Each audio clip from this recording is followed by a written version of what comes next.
Third class relics are items that have touched other relics. Second class are items that were once owned, valued, or worn by a saint. And first class relics are flesh and bone. So a third class relic is a napkin that a cup was sitting on. Second class relic was the cup. First class relic was the guy drinking from the cup. Yes. Wow. Or his fingers that held the cup. Yeah. Or his lips, if they found just his lips. If you could preserve them, yes. Yeah, they'd be a little withered. His raisin lips. Let's call it what it is, you know?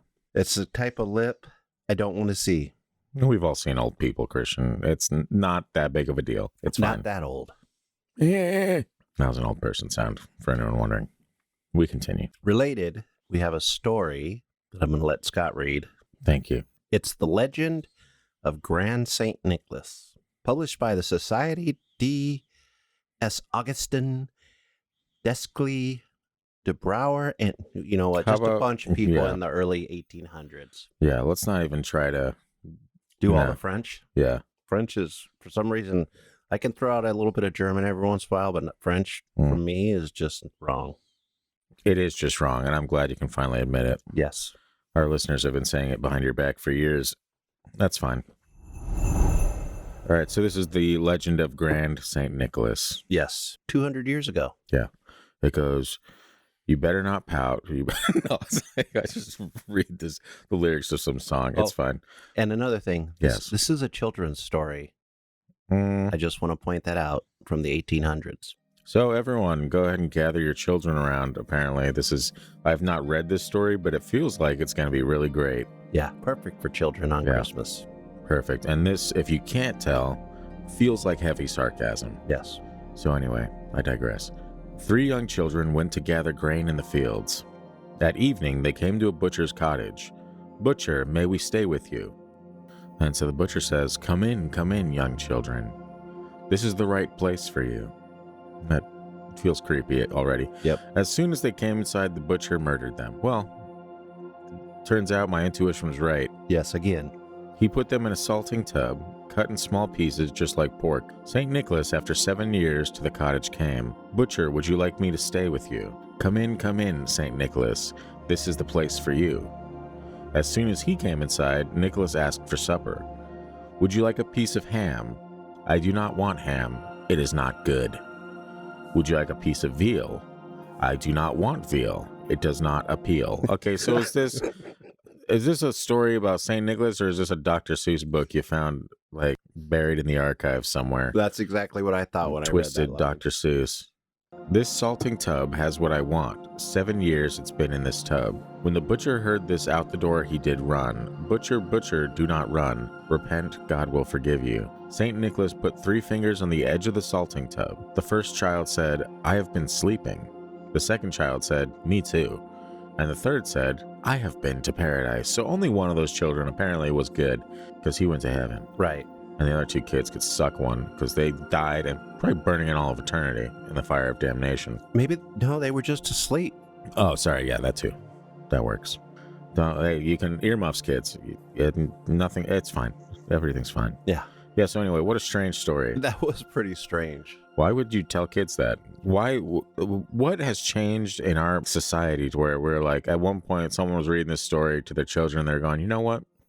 Maybe not this year. Maybe not the salting tub and the murder and the butcher and stuff this year. Maybe this year we just focus on giving you presents. I think it's interesting because when you think about like Brothers Grimm, this story kind of makes a lot more sense, but it was just such a strange little like ghost story, kind of loosely ghost story. Yeah. But also Christmas related with Saint Nick, and kind of a moral tale. It's so I was like, this is just too weird. So Saint Nick just shows up and is like, hey, butcher, number one, let me rhyme about some meat for a little bit. Secondly, what I actually want is in this tub that you have, for whatever reason, still sitting out for 7 years, just hanging out right here.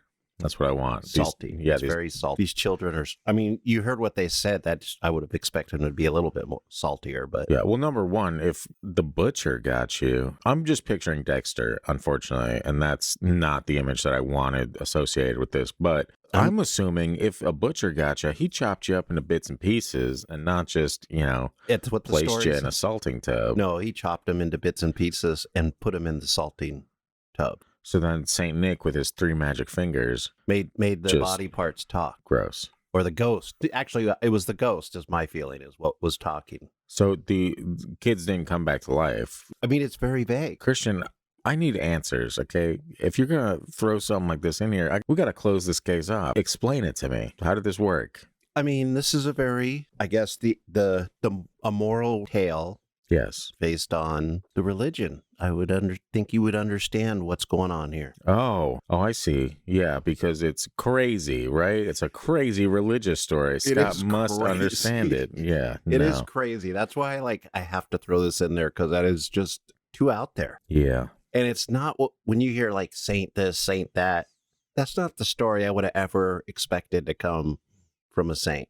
And if you want more, stnicholascenter.org is where I got that story from. Wow. Stories for Kids is the part of that. I don't believe it is. Just, if you want to type it into Google, by all means. stnicholascenter.org. It's a .org. It's got to be legit. That's true. Yeah. That is how we decipher what's real and what's not. Yeah. .org, .gov. Fully trustworthy. Before we get into a couple more stories, let's talk about the gruesome Icelandic tales that came from Christmas time. In the saga of the people of Flói, a group gathers for feasting on Christmas Day, finally falling asleep exhausted. That night, a knock is heard on the door.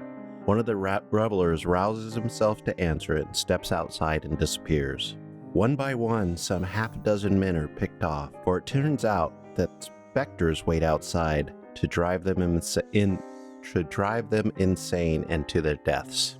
I was hoping it's going to be Santa picking them off one by one. Once Christmas is over, the dead return in force. Not only are the rowdy Jostein's crew brought back as revenants, I don't know who that is, but I know what revenants are, but so are a number of dead locals, writes John Kiniko James in the article Ghost of Christmas Past, Christmas Ghost Stories, Scandinavian Revenants, and Medieval Dead in England. Sounds like a real cheery book. Yeah.